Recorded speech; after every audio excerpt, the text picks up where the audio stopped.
Ladies and gentlemen, welcome to the show that covers all things marketing.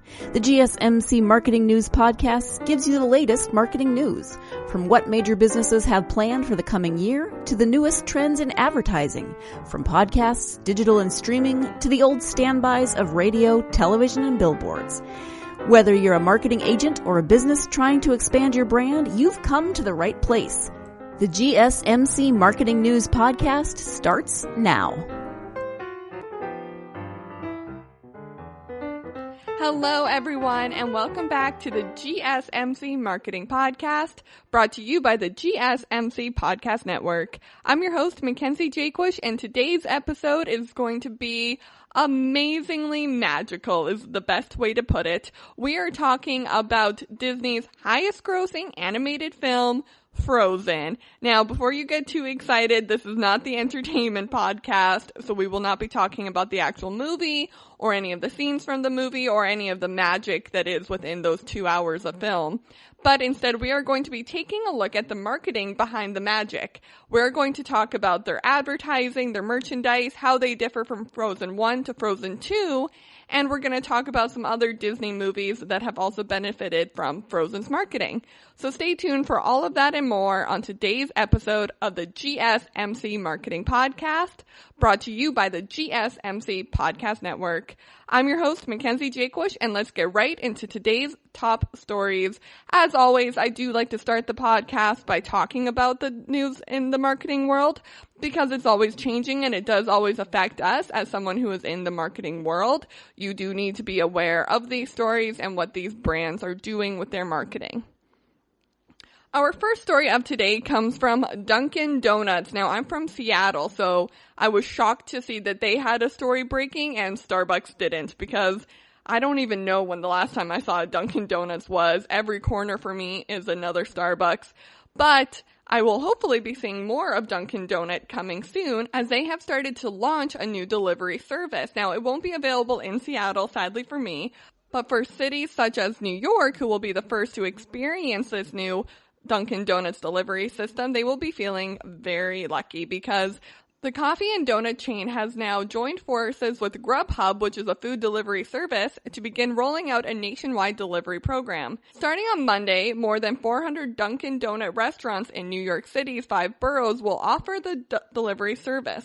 Grubhub is a well-known New York City brand, so joining forces with them to start in New York was a very smart decision, I believe, because people in New York already trust Dunkin' Donuts and they already trust Grubhub, so the connection there will seem really seamless and they will be jumping right on board with having this delivery service. Stephanie Metzer-Paul, Dunkin's U.S. Vice President of Digital and Loyalty Marketing, says the goal is to have delivery available in 1/3 or more than 3,000 locations by the end of the year. The company plans to have a delivery available in about 70% of Dunkin's 9,400 plus U.S. stores by next year. So again, like I said, we're not sure if it's going to be coming to Seattle. I obviously really hope that it will come to Seattle, but there's not a lot of Dunkin' Donuts here, and it appears that these will be all located near the closest Dunkin' Donuts cities. But this is very interesting from a marketing perspective, because obviously a lot of people are going to go with the easier restaurant. It doesn't matter if you prefer Starbucks to Dunkin' to Tim Hortons. That was a Canadian one I threw in there. I apologize. Let's do Starbucks to Dunkin' Donuts to McDonald's coffee. You're going to go with the option that is closest to you. So if Dunkin' Donuts can make that option be the closest by simply bringing it to you, they're going to get a little bit of a push in the game here, and they're going to be able to make some real headway. So over the next couple of years, we will see delivery services coming to New York City, Boston, and Philadelphia. So it'll be super interesting, and apparently you'll be able to have your delivery in under 15 minutes, with the average fee of delivery being below $5, which is also an excellent delivery price. So it seems as though Dunkin' Donuts has found a way to combine convenience, price, and their city-wide brand to really make a great marketing campaign here, but also delivering something to their audience that they actually need. So way to go, Dunkin' Donuts. I can't wait to hear more about this, and hopefully I can't wait to see if this comes to Seattle.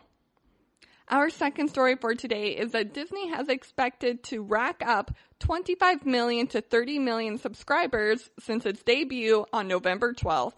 So they will be releasing their newest numbers in their next quarter report, but people are speculating that it's going to be 30 million people are subscribed to the service. That is a crazy number, crazy potential for growth there over the next year, if only over a couple of months they've hit numbers such as this. So definitely something to keep in mind when we're questioning, if Netflix is really doing that bad or if Disney Plus is really stealing all of their subscribers. 30 million people, a lot of them were probably also subscribed to Netflix. Maybe they have both. Maybe they chose one over the other. We're going to have to wait to see what happens when Disney actually does release their marketing numbers, because that has not happened yet. But I am predicting it's going to be near the 25 to 30 million, because that is what the numbers are telling us that is happening right now.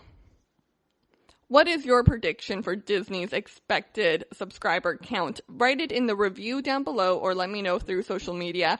I think we're all expecting it to be a really large number, but the important thing to remember is that they've only been live for a couple of months. So what will be really interesting is to see what the number is a year from now.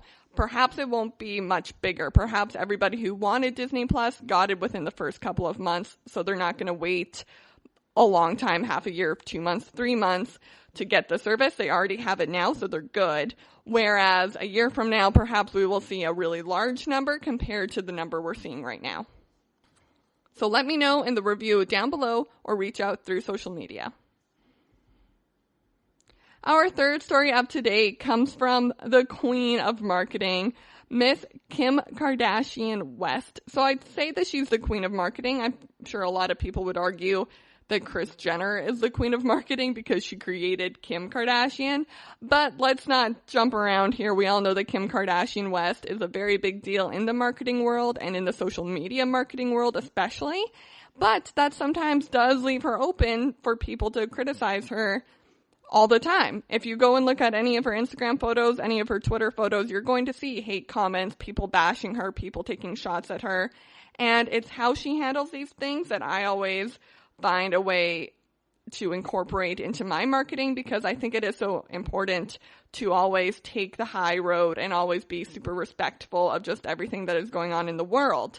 Most recently, Kim Kardashian West has been under fire because of her most recent post promoting her KKW fragrance. People are very upset that she posted this video right after we lost Kobe Bryant. Obviously, that was a very sad loss, losing Kobe Bryant, but a lot of people are upset that Kim Kardashian West is not taking a break from her marketing, from her social media marketing, from her fragrance line, to really take a break from social media and not post anything at all. Now, I would really love to hear everybody's thoughts on this, because Kim Kardashian West did talk about the horrible incident that happened to Kobe Bryant. But more importantly, a lot of celebrities kept posting right after. So why was Kim Kardashian West under fire for this? I would love to know your comments on it. I would love to know your thoughts on this. So please write it in the review down below. And also let me know how you would respond to hate comments in the same way Kim Kardashian West does. Perhaps I'll do a whole episode on Kim Kardashian marketing or Kardashian marketing, because although I am not a fan of the Kardashians, I am not an advocate for them in any way. I am not saying what she did was right or wrong. What I am saying is it is very interesting how they grew their company and how they grew their personal brands, and it definitely would be something to take a deeper look at. So maybe we'll be looking at that episode in the future. Okay, everyone, we're going to go ahead and take a short break from the podcast, but when we come back, we are going to be talking about Frozen, all things to do with that wonderful Disney movie that we just can't seem to get out of our heads or out of the stores. We're going to be talking about the advertising, we're going to be talking about the merchandise, and we're going to be talking some serious numbers here about how much that little Disney movie made. So stay tuned for that, because you are listening to the GSMC Marketing Podcast, brought to you by the GSMC Podcast Network. I'm your host, Mackenzie Jaquesh, and I'll be right back. Golden State Media Concepts Technology Podcast covers everything tech. The hottest mobile phones, tablets, games. We review it, rate it, test it. Whether you're Microsoft or Apple, Android or iPhone, we'll give it to you black and white. The Golden State Media Concepts Technology Podcast.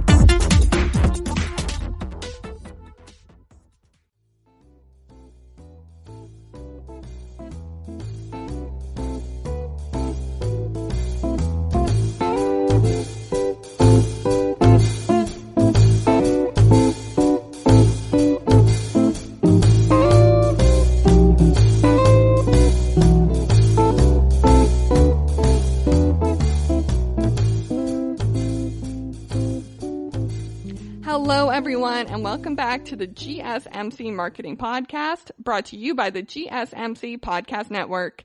I'm your host, Mackenzie Jakewish, and thank you so much for joining me on today's episode.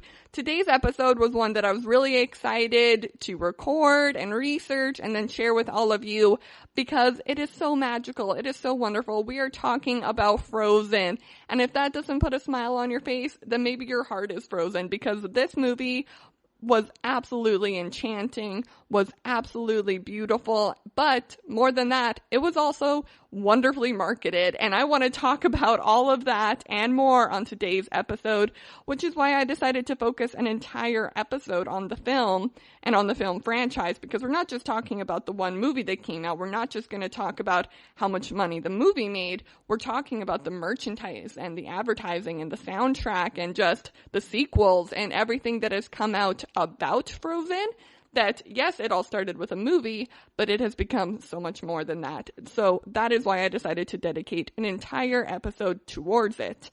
However, if you are interested in learning more about Disney's marketing, I did do an entire episode just focusing on the mouse himself, Mickey Mouse, and all of the Disney movies that have come out that have made a lot of money through marketing. So definitely go check that episode out if you're interested as well. So for those of you that don't know, the movie that came out in 2013 earned $400 million in North America and an estimated $890 million in other countries for a worldwide total of $1,276,480,355. Oh my goodness, you guys. I saw that number and I had to go look up how to say it properly because it was just such a big number. That is a crazy amount of money. It made Frozen the highest grossing Disney film of all time. But what we want to talk about is how did they make that much money? Because although the movie was wonderful, and we're going to talk about that right now in this segment, they did a lot of external stuff to really promote the movie, and then they continued doing things for years after the film came out to continue making it top of mind, to continue making it topical, and just to ensure that nobody ever stopped thinking about that movie. So how did they do it? How can you copy it? And why you should consider copying it is going to be all in today's episode. So the first thing that they did was they put in so much effort and time into actually making the product. And this is something that I really want to focus on because I think it really is so important. Disney could do all the marketing they wanted. They could spend billions and billions of dollars on their marketing, and they do. And they do a wonderful job at marketing their movies and their films and their TV shows and their merchandise. But the truth is that if the products weren't good, they still wouldn't sell. And obviously, you know what, maybe I'm going to get a few comments on this of people saying, why do you think Frozen is a good movie? And this isn't the entertainment podcast, but we're not going to talk about it from a movie perspective. I want to talk about how much effort and time was put into creating the movie. So 50 people worked on the technology for the scene where Elsa builds her ice palace. One frame of the scene took 30 hours to render. As somebody who has to do a lot of video editing, because I film videos, I record this podcast, I do a lot of editing, I get frustrated when something takes 10 minutes to render. 30 hours is insane for one frame, you guys. That is like 1 millisecond of a movie. That's not true. I'm not sure how long one frame is, but it is such a short part of the entire scene that makes you wonder, how much did the entire scene take? So there was so much time and effort put into just the creation to make sure it actually really did look visually beautiful and that people weren't just going to see stick figures drawn on a screen. Because if Disney released something like that, it would not make $1.2 billion. It would make probably still a lot of money because people would be like, why is Disney making this? Let me go take a look. But it would not have the hype or the franchise that Frozen does. So it's something that I think is just so incredibly important, and it's something that if you only take one thing from this podcast today, it's that you need to put in the effort and you need to put in the time to do the research, to do the work, to make it look beautiful, to make it worthwhile for your audience before you go forward with your marketing journey, because it's so important, guys. Apparently, the animators held a sister summit to understand a sisterly relationship. And this seems, I actually couldn't believe this when I read this, that this was a true thing. I then had to go double check because it seemed rather silly, because Disney obviously can hire the best writers. They probably have sisters. They can hire all these wonderful creators to try to understand a sister relationship, but they decided to take another step further and ask real people what they thought a sister relationship would be like. And considering that's the main plot in Frozen, I understand why they took the time to understand a sister relationship and hold this sister summit. Because I went to see this with my sisters. We have an ongoing joke about which one of us is Elsa and Anna. There's ongoing jokes in my family about that as well. And it's because they told the story of the sisters so beautifully and so wonderfully that you believe that it's real. And so it's another really great example of how Disney was able to take something that they knew was going to be successful, but they took an extra step to ensure that it was more than successful, that it actually meant something to people, and that it was actually going to resonate with the right audience. And that's something that is so important when we talk about creating any product. We need to understand our audience.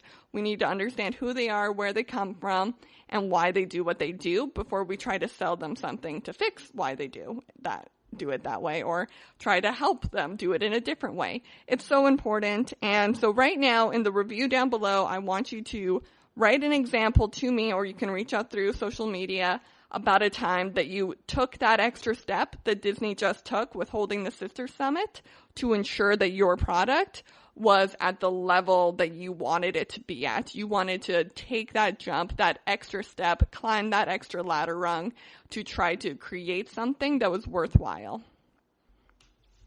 Okay, everyone, we are going to go ahead and take a short break from the podcast, but when we come back, we are going to be getting into the advertising of Frozen, because we all know, we've all seen the commercials, we've all seen the music videos, we've all probably have seen the movie. After all, it is the 5th grossing movie of all time. By the way, when I say that, I don't just mean of Disney.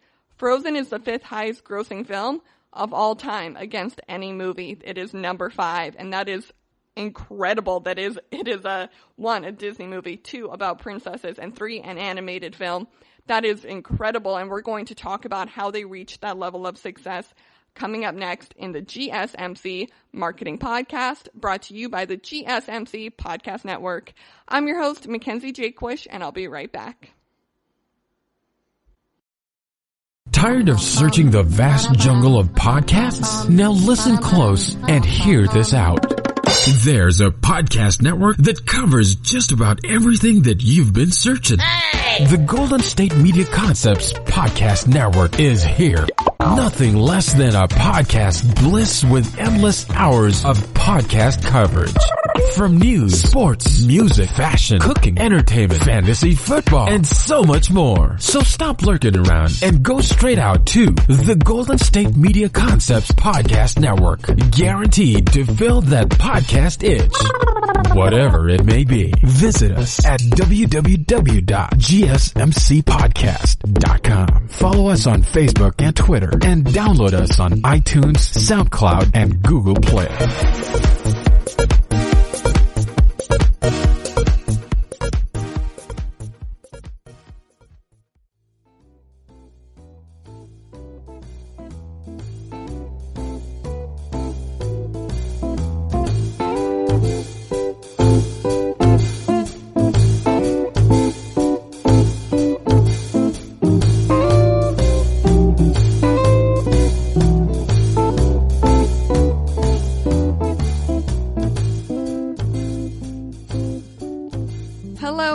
everyone, and welcome back to the GSMC Marketing Podcast, brought to you by the GSMC Podcast Network. I'm your host, Mackenzie Jaquish, and I love today's episode. I love every episode we do of the podcast, obviously, but this episode was just so amazing to research, record, and I can't wait to share it with all of you, and I can't wait to hear your response about it as well. So if you have a question, if you have a comment, or you have a concern about something that we talked about on today's podcast, write it in the review. Reach out through social media. You can private message me if you want, because I'm going to respond on all of those platforms, because I am so curious to hear what you guys have to say about today's episode, or what you guys have to say about the podcast in general. I want to create this podcast for you. So if you have a suggestion for something you want me to talk about, if you have a topic that you think would be really interesting to learn more about, or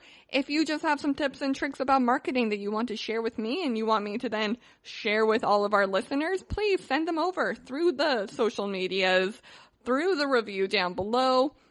Email me, mackenziejaquish@gmail.com. I would love to hear from you guys. So definitely reach out and let me know what you think of today's podcast and what you think of the podcast in general. Also, please make sure you are subscribed to the podcast. We post new episodes every Monday, Wednesday, and Friday, and they're always an hour long, and they're always filled with really great content that I can't wait for you guys to listen to.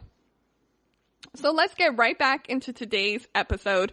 We are going to be talking about Frozen's advertising and how you can take inspiration from one of the most inspiring animated films of all time, and you can then reflect it in your own marketing. So I have about 6 different steps here that you can take and 6 different techniques that you can try to use in your marketing that's going to give it that same magical quality that Disney's Frozen had. So get ready, get your pen and paper out, get your phone out to text it to your marketing partner, because I have some really great tips for you guys. Number 1, appeal to multiple audiences. So although Disney's Frozen is mainly focused at Disney princesses, it is not a Disney princess film, nor was it only targeted towards young girls.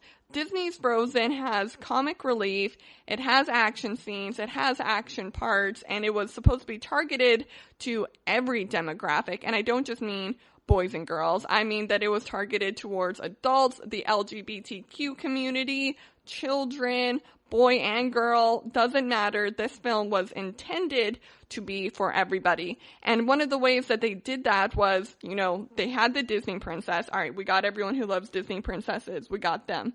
But we're going to have action sequences for everybody who loves action movies. We got that. We're going to have a strong comedic character for everybody who likes comedy movies. Okay, we got that. We're going to have some traditional Disney stuff for those people who remember the traditional Disney movies, but we're going to also upgrade some things for people who are sick of the traditional Disney movies. So they really tried to focus their content for a lot of different audiences. And here's the thing, this is a bit of a double-edged sword, because I don't want you guys to try to target every single audience in your region, because then things aren't going to be as well thought out, things aren't going to be as well delivered, and you're going to see more scratching the surface than you are actually creating deep and meaningful content for your marketing. Instead, what I want you to do is try to take a look at your audience and then try to separate them into smaller quadrants and try just to understand if there are different ways to grab audiences that are right outside of those quadrants, right? Because Frozen didn't appeal to every single audience. They just appealed to multiple audiences. So right now, if you're only targeting moms, say that you are a company that intended to only target towards moms. Okay, well, you can also target to daughters because maybe they want to buy a gift for their mom. You can target to husbands or wives because they want to buy something for their spouse, or you could target it to granddaughters, grandmothers. There are so many different options for you to sort of explore than just the one audience you've been pigeonholing yourself into. So definitely try just to take a look at your marketing strategy right now and what audiences you're currently reaching, and try just to spiderweb off of those and create some new content for those external audiences that you haven't tried to market to yet. The second is to listen to criticism. So like I said, Disney's Frozen didn't just target people who liked the traditional Disney movies. They tried to upgrade a few things in the storyline, in the characters that would make it applicable and relatable for people of a new audience and a modern age. Because one of the main criticisms that Disney movies constantly get is that, there's a very pretty girl, she is in trouble, and the prince comes and saves her. But in Disney's Frozen, the prince turns out to be a bad guy. Sorry, spoilers, but the movie came out in 2013, and we're going to be talking about the other spoilers in today's podcast. So, spoiler alert for the whole podcast. Sorry, I didn't say it sooner, but so yeah, the prince turns out to be a bad guy. This movie is more about sisters realizing their love and their respect for each other. And there's a bit of a love story, but it just is sort of tacked on at the end. And it isn't an overarching theme, and it isn't really the most important part of the film. So it's like Disney sort of took a second before writing the script, listened to their hate comments online, and then decided to reflect those comments in a positive way in their new content. So you can't go back and change time. They can't go back and change the storyline to Cinderella and Sleeping Beauty or Beauty and the Beast. But what they can do is take a modern approach with their marketing and their content going forward. And they can really listen to criticism, take it as it goes, take it as it is, and respond to it with the best of their ability. Because I also don't want this to turn into every hate comment you guys get, you immediately try to change your content towards that. No, that is not what I'm saying, because sometimes people just suck on the internet and they're going to just say mean things to say mean things. Instead, what I want you to do is listen to the criticism you are continually receiving. If you get the same comment every day about the font that you use, this is a really silly example, but say people are just outright offended at the font that you use in all of your posts. If that happens for 6 months straight, on the 7th month, maybe you should consider making a change in font. So that's what I'm trying to say, is listen to what your audience is saying is wrong, and then understand that you maybe need to change and adjust your marketing going forward. Number 3, capitalizing on merchandise. So merchandise for Frozen is going to be different than the merchandise that you're selling for your coffee shop. And I understand that. There's no way that you can get your brand of coffee put on a Ziploc bag or on animal crackers or on water bottles. That's not going to happen. But what you can do with your marketing is look outside of the actual product you're creating and create something that people can use even when they're not using your product, if that makes sense. So although people aren't watching the Frozen movie all the time, their kids are going to sleep in Frozen pajamas. They're eating animal crackers with Elsa's face on it. They're eating SpaghettiOs with Anna's face on it. There are just so many different ways that Frozen is currently in your household and in your mind when you're not even watching the movie. So what I want you to do is take a look at your current marketing, at your current product, and ask yourself, how can I get this in a different format so that people can keep it top of mind and people can maybe take it home with them. So a really great example is, again, I live in Seattle and there's this bar called Optimism, and Optimism sells beer, but they also sell t-shirts that say, keep things optimistic, Optimism Brewing. They also sell growlers so that you can take your beer home with you and you can have an Optimism Brewing growler at your house. And even if you don't fill it up with Optimism Brewing again, and you go to a different place, you're just advertising for them. So take a look at your current product, and if it's something people can only use when they're at your store, when they're at your place of business, and they're actually actively using your content, they're actually using your product, take a look at how maybe you can expand your reach a little bit so that people can take it with them and keep it top of mind. Consistent branding. So Frozen, much like Disney, and I talk about this a lot, guys. I probably sound like a broken record, but it is so important. Disney and Frozen have the consistent branding across everything. You are never going to see a photo of Elsa, from Frozen 1 at least, with her hair out of the braid. You are never going to see Anna without her purple cape. You are never going to see Anna and Elsa fighting in a type of merchandise that they have or on a promotion for the film. They might fight in the movie, but you're not going to see it in the promotion for the film because they are trying to showcase sisterly values. That is part of their brand. So what you need to do is you need to figure out your brand, and you need to figure out multiple ways to show and sell your brand. Because I'm not saying that you always have to use the same colors, the same font, all of this, but every piece of content you create for your marketing should showcase your brand, and it should showcase your general value that you want your company to have when people look at it. If Disney wants everybody to think of magic when they look at their brand, they're going to make darn sure that their branding is always magical. So figure out what your company's main value is, what their main theme is, and make sure that is always reflected in the brand. Number 5, use what you know. Some of the main things that come out in the Disney Frozen movie as being some of the biggest, show-stopping moments, those have all existed in other Disney films. They know that catchy songs work. They know that a side character for comic relief works. They know that pretty dresses on the princesses work. They know what colors are most appealing to kids and adults. So they're using all of that information they have and reflecting it in their current product, which is why, again, broken record, I apologize.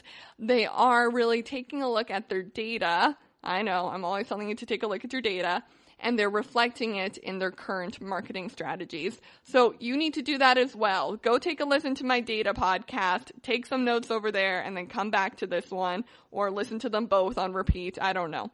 But you need to really start focusing on your data, and you need to be able to understand your data enough to be able to reflect it in your new products. Number 6, try something new.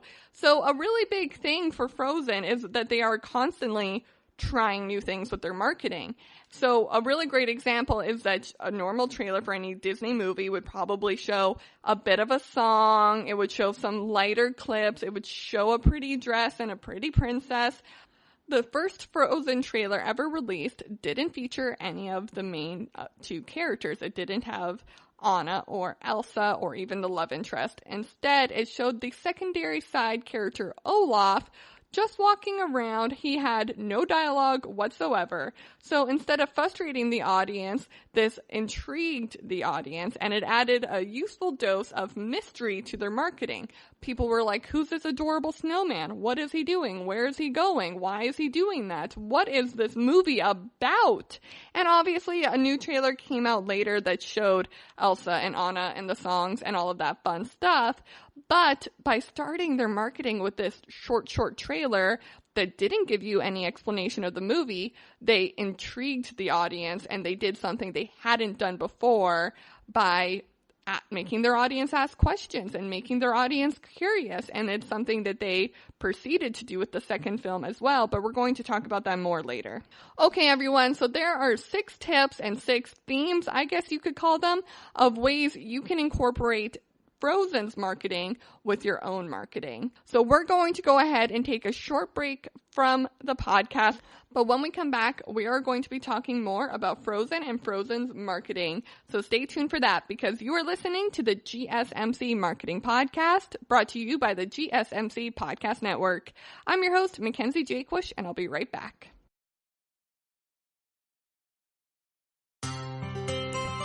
Are you a business owner? Someone interested in the latest news that might affect your business? Then check out the GSMC Business News Podcast, a show dedicated to keeping you up to date on all things concerning business, technology, and the stock market. Get a head start on the day as we keep you updated on the latest goings-on Wall Street, money, jobs, and technology. The GSMC Business News Podcast has you covered.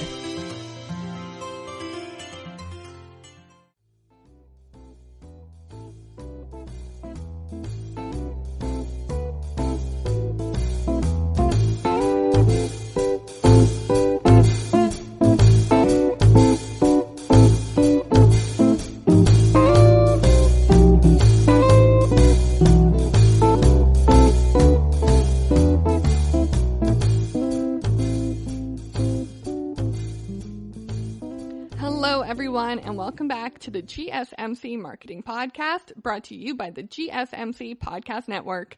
I'm your host, Mackenzie Jaquush, and I am so excited for today's episode. We have been having so much fun so far on the podcast. I hope you have been learning a lot. I hope you have been enjoying yourself as well, because today's episode is just simply magical. We are talking about Frozen. We are talking about Frozen's marketing, and what could be more magical than that? If you have suggestions for other magical podcasts or just other podcast topics you would like me to discuss, please write them in the review down below. Also, make sure you are subscribed to our podcast. We post new episodes every Monday, Wednesday, and Friday, so make sure you are subscribed so you can be the first to hear our magical and wonderful podcast episodes. I can't promise that they'll all be magical like Frozen, but I do promise that we are creating some really great content for you guys, and I'm really excited for you to hear what we're talking about this year and some more episodes that will be coming out later in the year. So for now, let's get right back into Disney's Frozen's marketing. What I really want to talk about right now is the merchandising. So before the break, we talked about 6 different techniques and tricks that you can use to really use Frozen's marketing to inspire your own marketing. And number 3 was merchandise. So we talked about how you can take the product that you currently have. Say you make coffee and you want people to remember your coffee when they're at home, when they're on trips, when they're on vacation.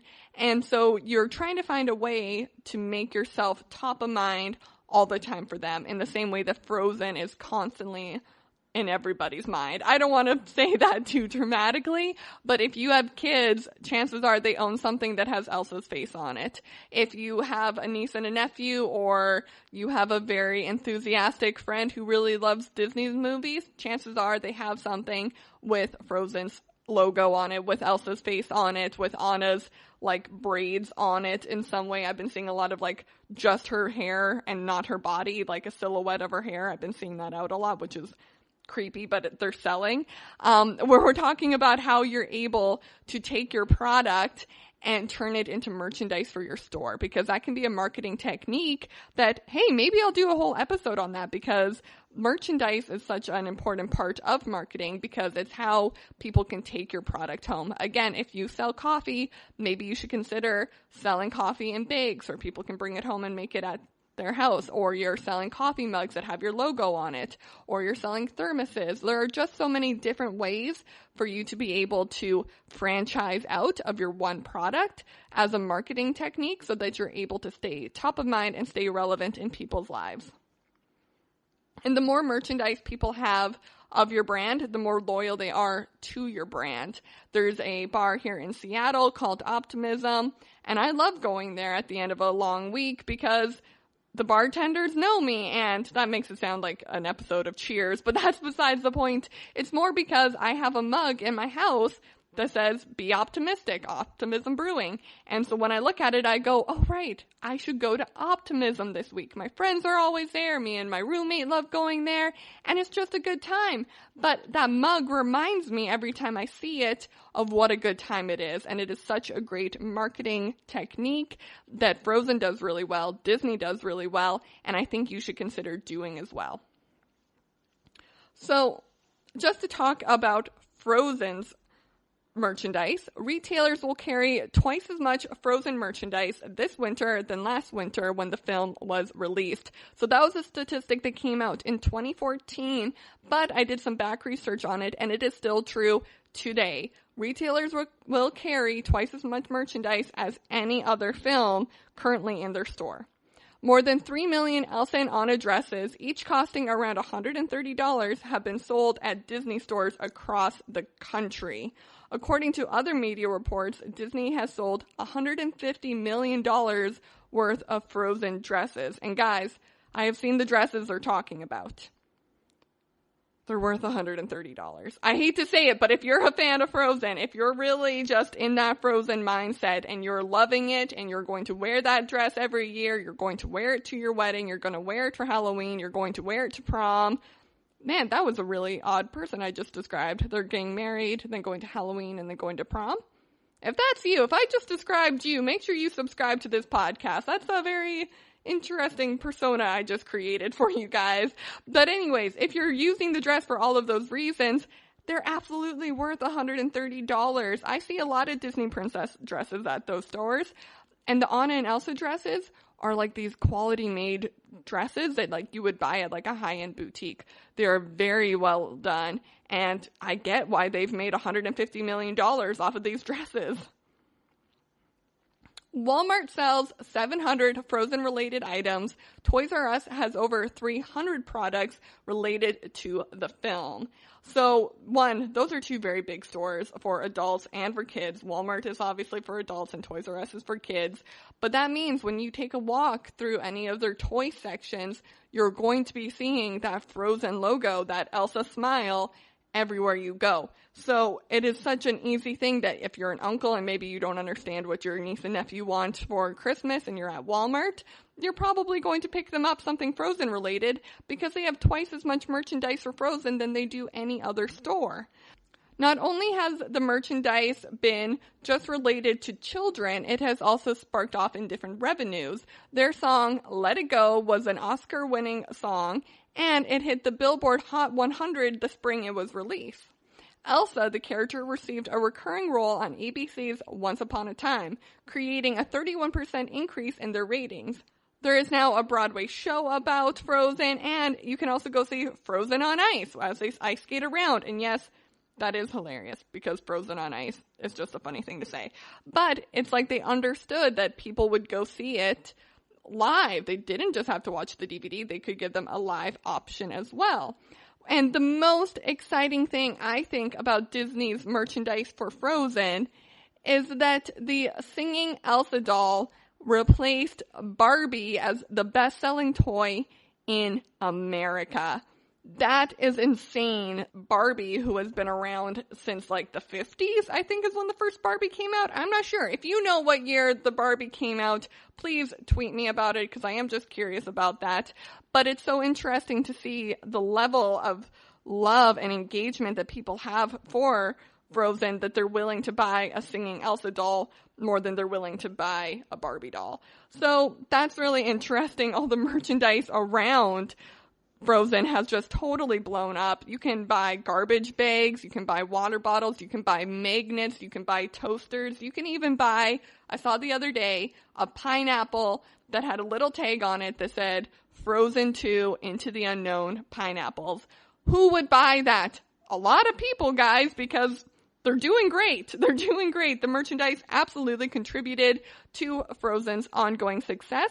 And I guarantee you right now, even if you're just like a single 20-year-old girl, walk around your apartment, you're going to find something related to Frozen. I guarantee it. I didn't think I did until I went and looked into my jewelry box, and I do have a tiny ring with Anna's face on it that my younger sister gave me a few years ago. And I don't wear it, obviously, but they're in our houses, they're in our minds, because Frozen and Frozen's merchandise is just everywhere. So what I want you guys to focus on is I want you to ask your question, how do I get my merchandise everywhere? Because you're not going to have the budget that Disney does to produce little plastic rings and produce toasters and pineapples, but there are a lot of really great and creative ways that you can take inspiration from Frozen and create your own merchandise. Okay, everyone, we're going to go ahead and take a bit of a break from the podcast, but when we come back, we are going to be talking about Frozen 2 and how the sequel might just be doing better than the first movie, which is kind of hard to believe, but we're going to learn about all of that and more when you come back. So stay tuned because you are listening to the GSMC Marketing Podcast, brought to you by the GSMC Podcast Network. I'm your host, Mackenzie Jaquish, and I'll be right back. Are you looking for a podcast that gives you all of the latest news from the world of finance? Then check out the GSMC Financial News Podcast. We'll delve into the ups and downs of the stock market, changes in the economy, and news from the world of real estate and technology. From breaking news on the New York Stock Exchange, NASDAQ, or the overseas market, to updates on the bond market, if there's money to be made, we'll cover it on the GSMC Financial News Podcast.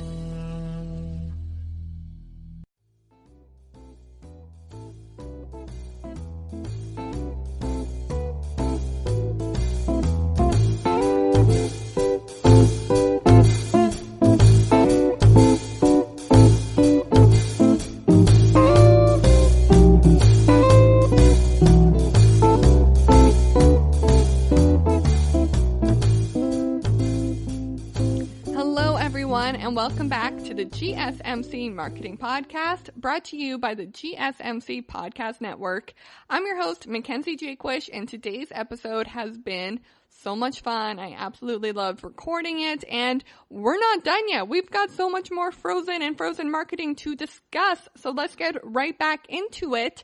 But you know what? I'm sick of talking about the first movie, just as people were sick of watching the first movie. So what did Disney do? Disney went right ahead, helped us all out, and came out with a sequel that just came out. It's brand new. It has only made $1 billion so far. I like how I say only $1 billion, but it is expected to make so much more money than the first Frozen movie, and people are obsessed with this franchise for all the reasons we've already talked about on today's podcast. So Disney just really saw a need to come out with a sequel for it, because at first everyone was sort of like, oh, we don't know if there's going to be a sequel, we don't know if there's a need. But what I really respect about this is that they only created a second movie if there was an actual storyline that needed to be told, because there are a lot of Disney sequels out there, and a lot of them went straight to DVD, or at the time straight to VHS. I'm talking about Cinderella 2 and The Little Mermaid 2. And although I really love those movies because childhood nostalgia, if they were to re-release them on DVD, I would probably go buy them. It is not the same blockbuster hit that Frozen 2 has the potential to be. So I think Disney really took a second to understand what kind of responsibility they were holding by creating a second Frozen movie and the potential that they had, and that's when they decided to make the sequel.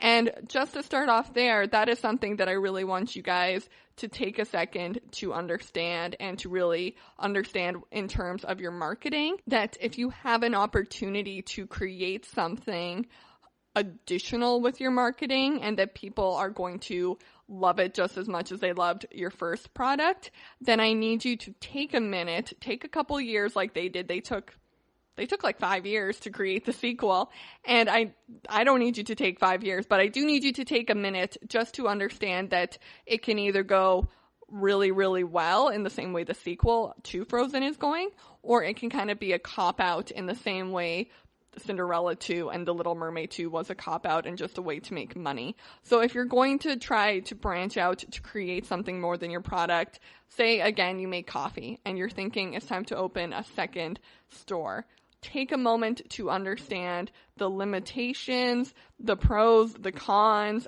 all of the costs behind it before you do it just to make money. Because your product isn't just a way to make money. Your product is your dream. Your product should be the reason you get out of bed in the morning if you're a small business owner. Even if you're just a cog in the machine, you should care enough about your product, not just to be pushing content out to supplement something you don't care about. And so the way that Disney handled this huge responsibility of creating a sequel was they decided to put all of their marketing efforts behind it. Obviously, if you turned on a TV, if you were on social media, if you were even just watching The Tonight Show with Jimmy Fallon, you saw something to do with Frozen 2. But how this all got started, and I promised we would talk about this later in the podcast, so here it is right now. It all got started with the first trailer that dropped for Frozen 2. It was a 75-second preview that only showed a bit of the song Into the Unknown, which would become the biggest song in Frozen 2. It is their main anthem. It is the Let It Go of the second movie. And it just showed Elsa trying to fight these horrible waters, these waves that kept pushing her under, that kept trying to crash over her, and her fighting hard against it. No other characters were shown. No real plot was given, but it invoked emotion, and it invoked a sensation of they're going to be telling us a new story. They're giving us information that we haven't received before. And so this sparked intrigue, it sparked questions, it sparked mystery, and it sparked interest for people to invest their time in waiting for the second preview to come out and for waiting for the movie to come out. And now, obviously, we all have a bit more of an understanding of what the Frozen 2 film is about, but at the time we didn't. At the time we only got a little bit of a song and a little bit of an action scene, which, although Frozen has amazing action scenes, it's not an action movie. So it was really interesting to see the way they decided to start off their marketing campaign for the sequel versus how they started it off for the first movie. Not only did Disney release that little sequel, but they also decided to partner with some pretty big brands to get ahead of the merchandise. They partnered with Ziploc, Google Home, JCPenney, Nature's Own, General Mills, Enterprise, Juicy Juice, McDonald's, Icebreakers, Glade, and Kellogg's. So all of these products and all of these brands took it upon themselves to market Frozen 2 in their own way.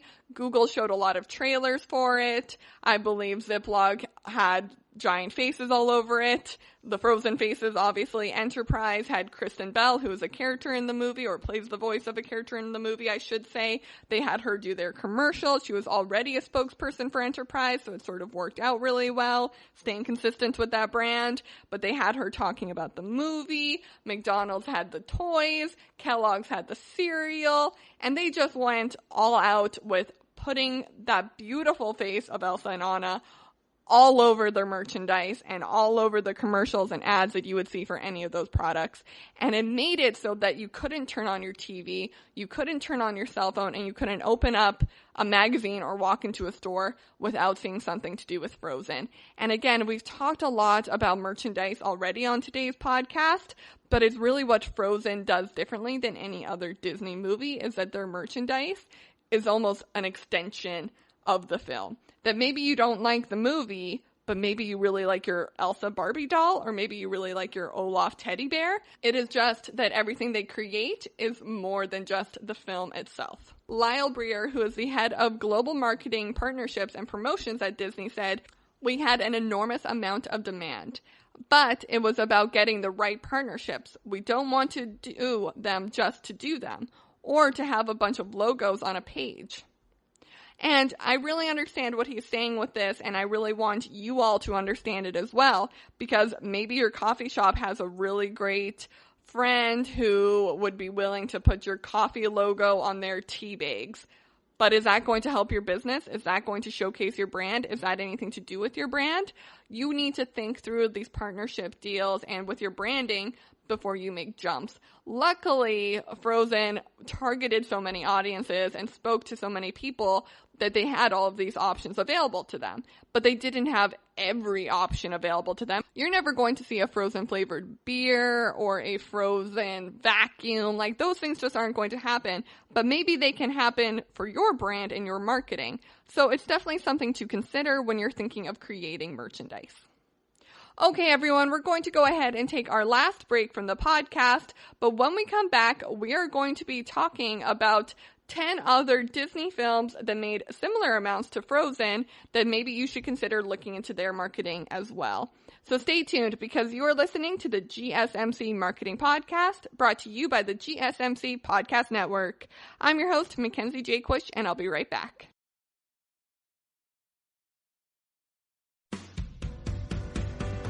The Golden State Media Concepts Travel Podcast, the show that gives you advice on everything travel. We explore places you've always wanted to go, as well as giving tips for traveling in those places. We'll give you advice on the best sites for travel tips, information, and discounts. Join us as we travel the world, explore cultures, and meet new people. The Golden State Media Concepts Travel Podcast has got you covered. Download the GSMC Travel Podcast on iTunes, Stitcher, SoundCloud, Google Play, or anywhere you find podcasts. Just type GSMC in the search bar.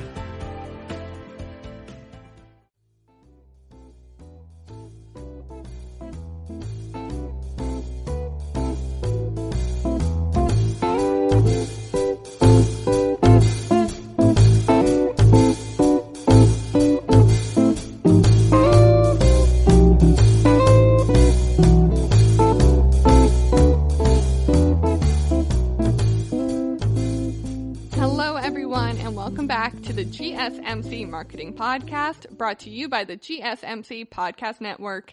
I'm your host, Mackenzie Jaquish, and thank you so much for joining me on today's episode. We have had so much fun talking about Frozen's marketing and talking about Disney in general. If you are interested in learning more about Disney's marketing versus just Frozen's marketing, I did do an entire podcast where I talked about Disney's marketing, so go check that one out as well. We take a deep dive into their budget, into their advertising dollars, and into their profit margins. So definitely go check that out over there. Also, if you haven't already, I would love to encourage everyone to please subscribe to this podcast. We post new episodes every Monday, Wednesday, and Friday. We are also very active on social media, so if you want to continue this conversation outside of the podcast, go follow us on Twitter, Instagram, and Facebook, because I'm over there all the time. I'm always talking about what's happening on the episodes and what is happening in the marketing world, and I would really love to have you join the conversation. And if you have any questions, comments, or concerns, I would love for you to head over there and share them with me. Or you can simply write a review down below, because I always read those as well.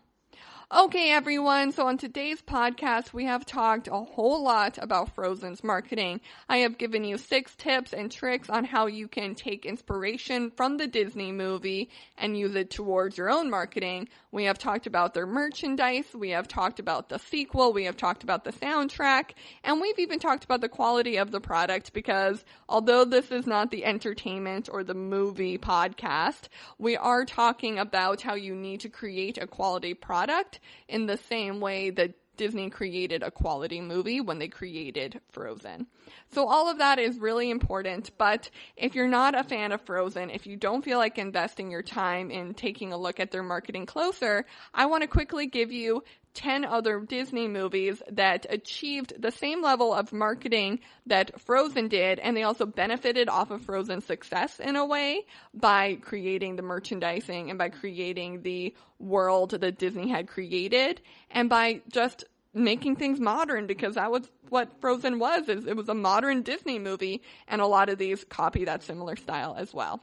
Moana. You want to talk about a Disney movie that totally reinvented the genre of female princesses? Let's talk about Moana. It came out in 2016, so 3 years after Frozen, and it has 0 relationships happening in it. It has 0 love story. It is about a woman finding her way in the world. It is a story of turning a girl into a woman and how she embraces her future. And that all started with Frozen creating this world where Disney could create a more modern storyline for their modern characters. So Moana made $657 million and is number 1 on our list for marketing Disney movies that you should pay attention to if you don't want to pay attention to Frozen. The second is Monsters University, which made $744 million. Now, you're probably wondering why I'm talking about Monster University versus Monsters, Inc. And the reason I put Monsters University on this list is because, very similar to Moana and very similar to a lot of other movies on this list, especially Frozen, Monsters University reinvented a Disney movie. They made it really modern. They made it very digestible for a new audience, and they sort of took an old idea and just put it on its head, which is what Frozen did as well. So it's really important, I think, if we take any lessons away from this, is that Disney with Frozen and these other movies are really just trying to reach a new audience and create something new, while still being consistent with their brand and with their marketing. Number 3, Coco. Coco made $807 million, and another really great example of just reaching out to a new audience and trying something new. Inside Out made $857 million, and Inside Out is just such a great example of Disney's branding staying on point, because it's almost like Disney went, what if feelings have feelings? And then they ran with that idea and they created this really great movie that was turned into merchandise so easily. And also they had a really big celebrity endorsement behind this as well. All of the characters that played the emotions were pretty famous comedians, and they were all hugely behind supporting the film, and it made it really easy to market as well. Very similar to how Frozen has Kristen Bell and Dina Menzel and all these really other great famous people in the film that are willing to support the marketing. Number 5, Finding Nemo, $940 million. Finding Nemo was one of those movies that was sort of the start of the new Disney franchise, where things were kind of being pushed in a way that told a new type of story. They were trying new things, and talking fish was how they decided to try new things. Number 6, The Lion King, $968 million. I don't know if much more needs to be said about The Lion King because everyone obviously knows that this is a huge Disney movie, and it's just a way that you can see the similar themes throughout all of their Disney movies that started with The Lion King, especially in Frozen as well. So it's a way just to show consistent branding and how having a theme in your movies that really demonstrates your audience that what your values are and what their values are is so important, and that all really started with The Lion King. Number 7, Zootopia, $1 billion. So Zootopia was, gosh, I didn't even think it was that big of a Disney movie until I read that it made $1 billion, but it was, and very similar to Inside Out, they had a really big all-star cast. This was released in theaters, and people were just behind the comical idea of the film. It was an example of having a really great story and having people invest in a really great story. Finding Dory, just over $1 billion. And so this was a really great example of how marketing can really be pushed when someone just cares about the product. And the person who really cared about this product was Ellen DeGeneres. She put all of her marketing behind it. She put all of Disney's marketing behind it. And we see that benefit by the fact that it made over $1 billion. Toy Story 3 also just made over $1 billion and beat Finding Dory by about $30,000, but still pretty close second and third going on there, because Toy Story 3, I think, beat Finding Dory a little bit because it had the more of the nostalgia lock on it. People are pretty nostalgic about Finding Nemo, but people are very nostalgic about Toy Story. So it was really easy for Disney to create something really great and then have a huge audience want to come see it and want to partake in that universe, because they had people ranging from like 5 years old to 50 years old wanting to come see the third Toy Story movie. The Incredibles 2 made $1.2 billion. This was a huge movie. It's pretty close to making the same amount as Frozen did, but for the same reason that Frozen made that much money, for the same reason that Toy Story 3 made over $1 billion. It's because people want to invest in something that they care about. So if you're taking away anything from today's episode, is that before you push out your marketing, make sure that your product is up to the level of marketing you're ready to create.